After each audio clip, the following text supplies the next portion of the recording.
Good morning, and thank you, Elizabeth.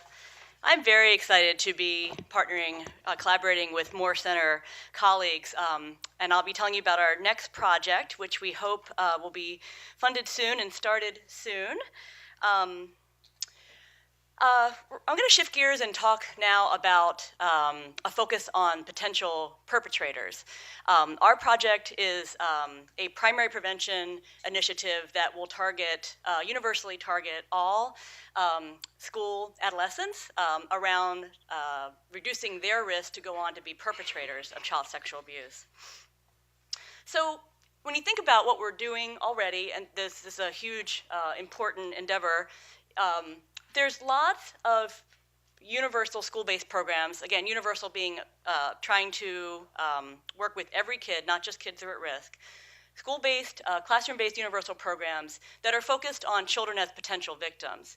So like Dr. Mendelssohn's work, trying to help the child in this case learn how to protect themselves from perpetration.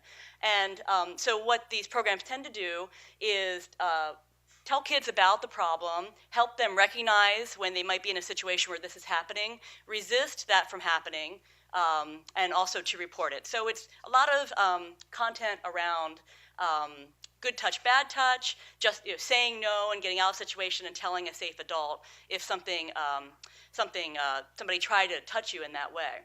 Unfortunately, at this point in time, we don't know whether those approaches actually reduce incidence rates. That's really hard to figure out. But do the kids who have those programs end up being abused less because they've been hardened against, they're more sophisticated, right?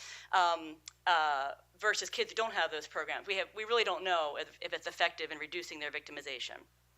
I'm going to now run you through an idea for a primary approach, reaching kids before they've been show any risk. Okay, so we want to focus on early adolescence.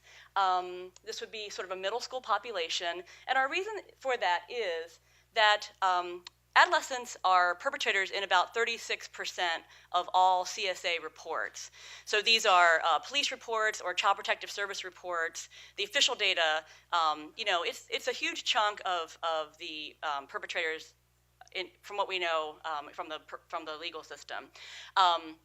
We know that most of those perpetrators are between 12 and 14 years old, and most are males. So most are male adolescents. Okay, so what would we potentially go after if we're going to try to bolster against this at the universal level? Nothing's actually happened with these kids yet, right? But I think if we look at the treatment literature, we can make some inferences about some targets here. So juvenile sex offenders have these kinds of problems that before they offend are probably leading the way to offending. So we know that juvenile sex offenders have lower sex knowledge, lower knowledge of developmental differences, so they just don't kind of get that younger kids are not not the same as them. And they have other kinds of cognitive distortions, like a child took her clothes off in front of me and that meant she wanted sex, kind of related to the developmental difference thing. But when you talk to juvenile sex offenders, these are the kinds of things that come out about why these incidents occur. At the family level, Dr. Mendelssohn laid these out very well, that we tend to see families where there's not good communication about sex, where parents are not monitoring these situations where older kids are alone with younger kids. So here's what we want to do. We have an application in right now, myself with Dr. Letourneau and Dr. Bradshaw, to NICHD for a small pilot study which would involve 4 Baltimore City classrooms, I think it's 2 schools and 4 classrooms of 6th and 7th graders. 8 schools, right, 8 schools, 4 classrooms.